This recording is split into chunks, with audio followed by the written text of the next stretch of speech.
আজকে আমি তৈরি করে নিলাম খুবই মজাদার, একেবারে ভিন্ন রকম, ভিন্ন চেহারা, ভিন্ন স্বাদের সাদা গরুর মাংস ভুনা। এই দেখুন মাংসের কালারটা সাদা হয়েছে। আমরা সচরাচর তো আসলে হলুদের গুঁড়ো, শুকনো মরিচের গুঁড়ো দিয়ে আমরা গরুর মাংস রান্না করে খাই। আমার মতো একবার হলে এভাবে আপনারা গরুর মাংস ভুনা করে খেয়ে দেখবেন, খেতে কিন্তু অসাধারণ লাগে। এখন খুবই সুন্দর, খুব সুন্দরভাবে এই যে দেখুন হাড় থেকে মাংস ছুটে যাচ্ছে, কত সুন্দরভাবে সফট হয়ে গেছে। আসসালামু আলাইকুম বন্ধুরা, সবাই কেমন আছো? আজকে আমি রান্না করব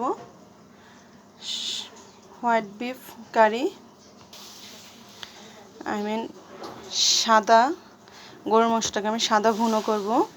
তো এখানে আমি 1 কেজি গরুর মাংস নিয়ে নিয়েছি, খুব সুন্দরভাবে পিস পিস করে আমি সুন্দর করে ধুয়ে পরিষ্কার করে কেটে নিয়েছি। এখন আমি আস্তে আস্তে সবগুলো মশলা দিয়ে আমি এটাকে মাখিয়ে নেব। এখন এখানে দিয়ে দেব কিছুটা বাটার। আমি যেহেতু গরুর মাংস রান্না করব তাই বাটার দিয়ে রান্না করতেছি। এই বাটারটাকে আমি আমার বাসায় তৈরি করা, আমি হোমমেড, আমি কিভাবে বাটার রয়েল তৈরি করেছি সেটা আমি আমার একটা ভিডিওতে পিছনে দেখিয়ে দিয়েছি।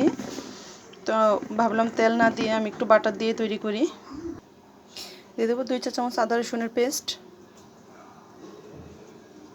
দিয়ে দেব 10-12টা কাঁচামরিচ পেস্ট করা, দিয়ে দেব 4টা বড় সাইজের পেঁয়াজ পেস্ট করা। এবার দিয়ে দেব বেরেস্তা, দিয়ে দেব 1 কাপ পরিমাণ লিকুইড দুধ, দিয়ে দেব 1 চা চামচ গরম মশলার গুঁড়ো, 1 চা চামচ গোলমরিচের গুঁড়ো, দিয়ে দেবো আস্ত গরম মশলা, কয়েক টুকরো দারচিনি আর 4টা এলাচি। এবার আমি খুব সুন্দরভাবে মাখিয়ে নেব, খুব ভালোভাবে আমি একটু মাখিয়ে নেব। দিয়ে দেবো স্বাদ মতো লবণ, এখানে আমি 1.5 চা চামচ লবণ দিয়ে দিলাম।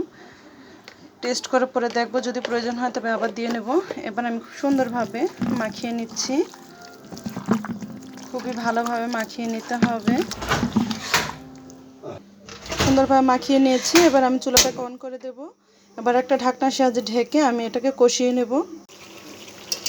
তো বন্ধুরা, আমি ঢাকনাটাকে তুলে নিয়েছি। এবার দেখুন এই যে মাংসটা প্রায় কষানো হয়ে গেছে, এই যে। তো অপর চুলে আমি কিছুটা পানি বলক আনতে দিয়ে দিয়েছি, ওটা বলক আসলে এটার মধ্যে আমি দিয়ে দেব। ফুটে উঠলে দেখুন তো কত সুন্দর একটা কালার এসেছে।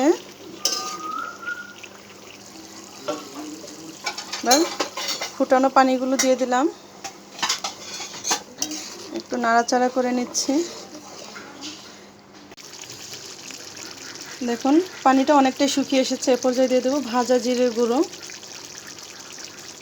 এবার আমি খুব সুন্দরভাবে একটু নাড়াচাড়া করে নেব, সবটা মিশিয়ে নেব নাড়াচাড়া করে।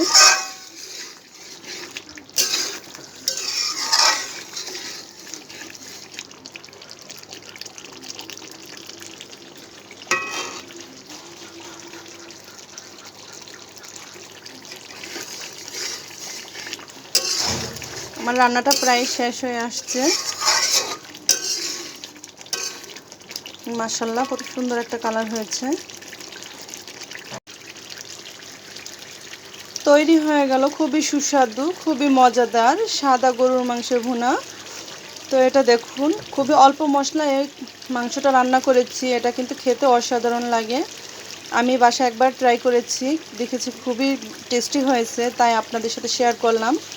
আবারও আমি তৈরি করলাম শুধুমাত্র আপনাদেরকে দেখানোর জন্য। তো আমার ভিডিওটা যদি ভালো লেগে থাকে অবশ্যই শেয়ার করবেন। তো সবাই ভালো থাকবেন, সুস্থ থাকবেন। আল্লাহ হাফেজ।